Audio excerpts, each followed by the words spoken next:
Bonjour les amis et bienvenue dans ce débrief du match entre le Stade de Reims et l'Olympique Lyonnais. Score final, 1 but partout comme vous pouvez le voir à l'écran.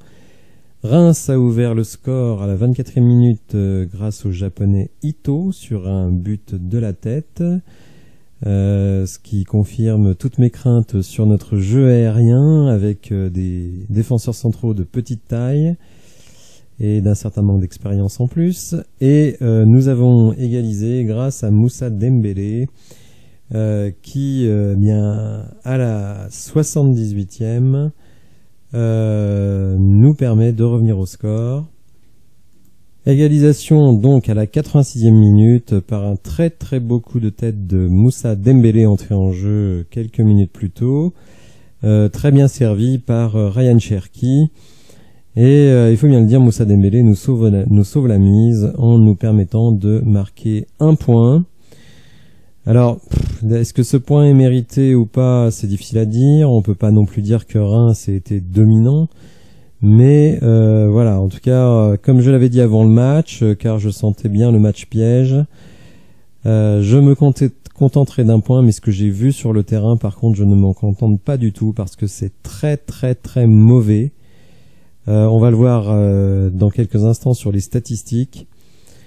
Il ne se passe rien, on joue à 2 à l'heure, il n'y a aucune créativité, et en plus Peter Bosz trouve une excellente idée qui, à la mi-temps, remplace Jeffrey Adelaide, qui, on va dire, a une vocation créatrice, pour le remplacer par Maxence Cacré, qui ne crée rien du tout. Donc déjà qu'on avait du mal à construire en première mi-temps, en deuxième mi-temps, ça a été 10 fois pire. Enfin bon, bref, c'est nul, c'est mauvais, c'est lent, ça n'avance pas. Première occasion à la 57e minute. 57e minute. Un tir de TT, donc en plus sur une action totalement individuelle. Et en fait, on a pris un petit peu le dessus, mais je dis bien un tout petit peu le dessus, à la 62e minute, puisque Lopi, le joueur de Reims, prend un carton rouge, à mon avis quand même un petit peu dur, surtout je crois pour un carton rouge direct. Bon, on prend, parfois c'est en notre défaveur, cette fois je trouve que c'est plutôt à notre avantage. Et donc on fait les 30 dernières minutes en supériorité numérique, ce qui évidemment a largement permis cette remontée au score. Mais il faut bien dire aussi que pendant ces 30 minutes, on ne voit pas grand-chose. On voit Ryan Cherki tricoter, effectivement. Alors c'est vrai que c'est lui qui donne la passe décisive à Moussa Dembélé, mais sinon toutes ces tentatives ont été extrêmement mauvaises. On aurait même pu réussir une sorte de hold-up, puisqu'à la 90e minute, à la suite d'un jeu dans un mouchoir, Karl Toko Ekambi nous envoie la balle dans les nuages, hein, on a un peu l'habitude. Mais on aurait pu carrément prendre les 3 points, ce qui, il faut bien le dire, aurait été quand même assez injuste pour Reims. Mais bon, après, à la limite, nous, on s'en fout. Donc malheureusement, voilà, un but partout, un petit point. Mais je dirais que un point, bon, comme je le disais, je m'en contenterai avant le match. Mais par contre, ce que je vois dans le jeu, c'est calamiteux. C'est vraiment calamiteux. Il ne se passe absolument rien. On fait un bon début de match, mais il faut voir ce qu'on appelle un bon début de match.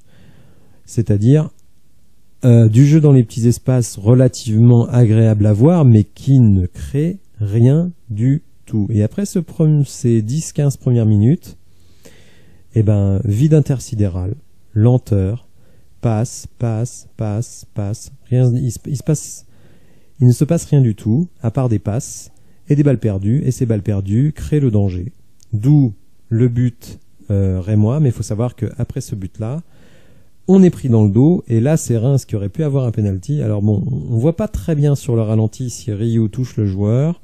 Bon, il y a eu la VAR, a priori donc le joueur n'a pas été touché, donc pas de penalty, mais le nombre de fois où on se fait prendre de manière incroyable, eh bien c'est très inquiétant face à une équipe quand même qui, il faut le dire, est du bas de tableau.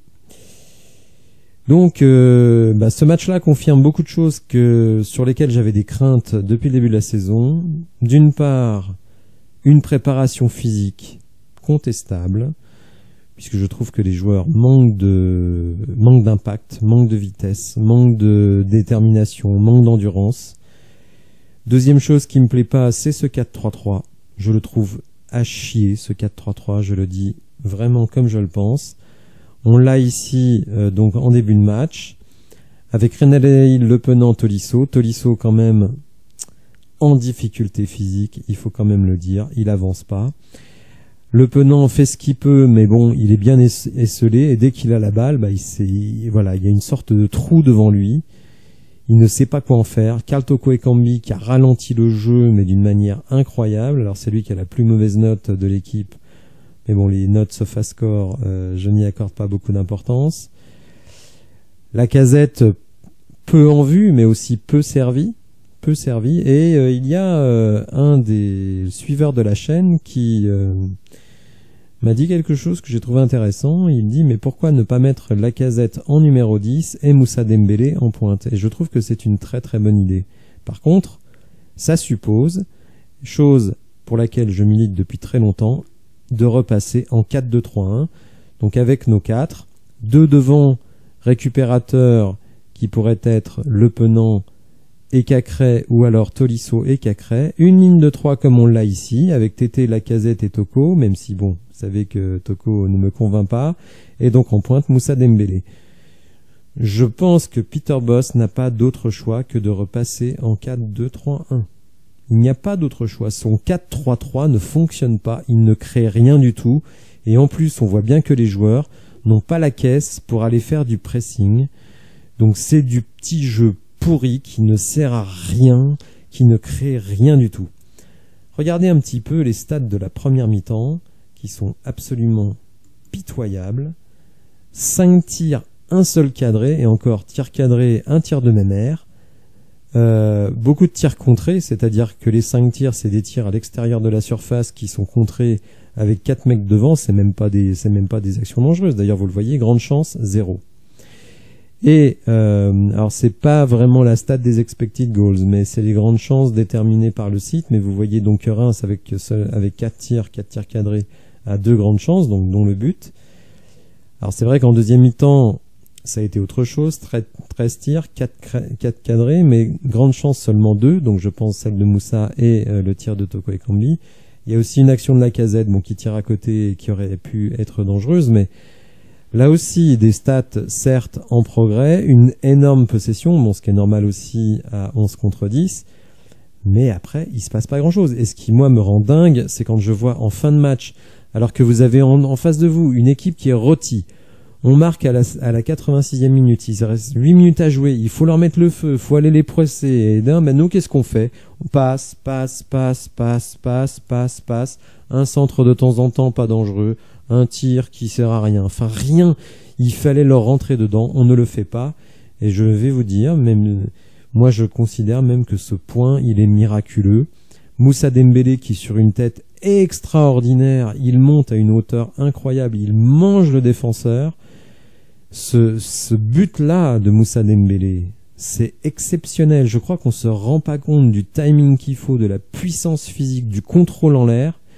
C'est un but exceptionnel. Et moi, vraiment, déjà j'avais exprimé cette semaine mon dégoût face à la manière dont le cas Moussa Dembélé est traité à l'intérieur de l'Olympique Lyonnais, mais moi je milite pour que Moussa Dembélé rentre dans le 11 majeur, qu'on repasse en 4-2-3-1 et qu'on fasse descendre, maintenant que Paqueta n'est plus là pour jouer 10, qu'on fasse descendre Lacazette en poste 10.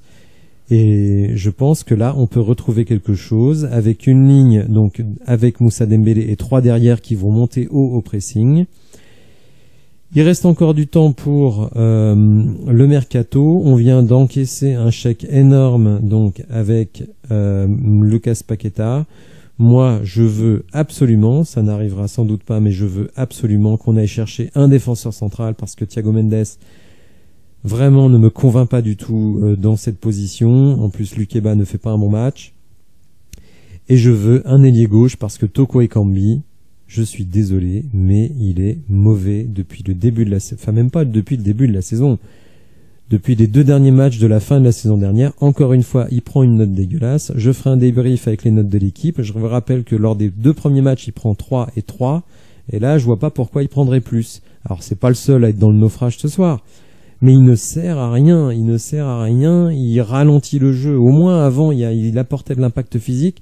Alors je sais pas si c'est un manque de confiance, je n'arrive pas à identifier ce qui ne va pas. Mais Karl Toko Ekambi ne peut plus être titulaire. Il faut absolument aller chercher un ailier gauche. Bref, donc vous le comprenez, je suis très mitigé après ce match qui vraiment ne m'a pas plu. On s'est ennuyé comme c'est pas possible. Là, évidemment, sur les zones, on va dire le momentum, donc c'est les élans. Donc vous voyez qu'en première mi-temps, il se passe pas grand-chose des deux côtés d'ailleurs, même si c'est Reims qui a les meilleures occasions. Là, à nouveau, vous voyez, en reprise de mi-temps, on ne fait rien. On ne fait rien. Pendant un quart d'heure, on ne fait rien. Et il faut l'expulsion ici à la 62e minute, donc après un quart d'heure de jeu en deuxième mi-temps, pour que là, on commence à tenter des petites choses. Mais vous voyez, ça reste très, très, très limité. Et là, effectivement, entrée de Moussa Dembélé, but, et il se passe un peu des choses. Mais c'est pas possible. Ce qu'on voit, c'est pas possible. C'est les mêmes mots que la saison dernière. C'est les mêmes mots que... Alors, sur Rudy Garcia, je trouve que c'était pas tout à fait ça, mais disons la pire époque de Genesio.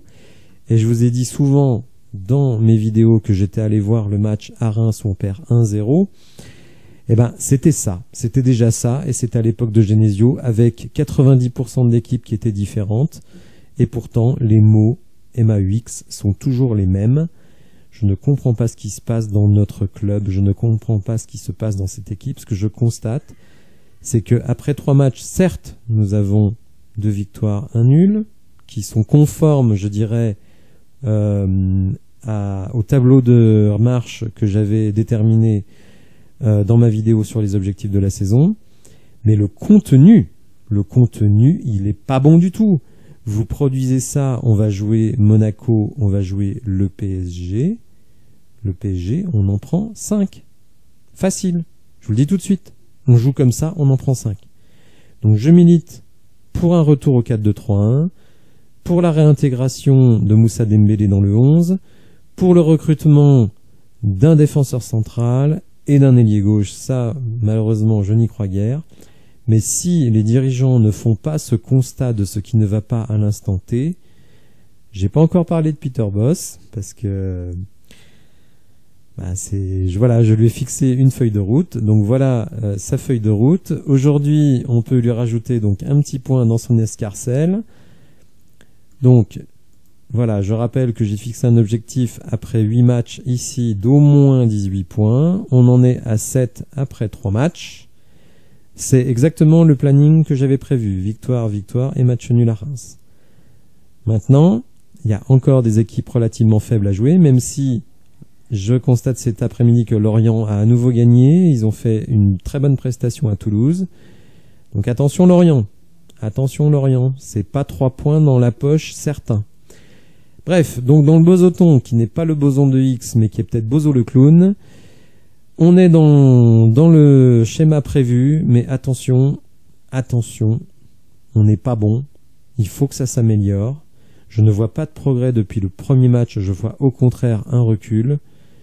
Donc il va falloir vraiment qu'il se passe des choses. Il reste encore quelques jours pour le mercato. J'espère que les bons diagnostics seront faits, parce que sinon on part pour une saison à nouveau dégueulasse. Voilà, bon, je suis désolé, je suis pas content, je suis soulagé, parce que le point, croyez-moi, il n'était pas évident, même après l'expulsion, ce qui est quand même fou. Je suis soulagé, mais je suis pas content. Je veux voir autre chose, je veux voir davantage, je veux voir mieux. Néanmoins, j'espère que vous avez apprécié la vidéo. Si c'est le cas, n'hésitez pas à la liker, à vous abonner à la chaîne, c'est très important. Un petit clic et vous êtes débarrassé. Et je vous dis à bientôt, et notamment dès demain, pour un débrief à froid avec des stats, les notes des joueurs, les déclarations, et peut-être des infos mercato. Mais bon, on ne sait pas, vous savez, c'est la dernière semaine, il peut se passer des choses dans le sens des départs et le sens des arrivées. Voilà, merci de m'avoir suivi et à bientôt, au revoir.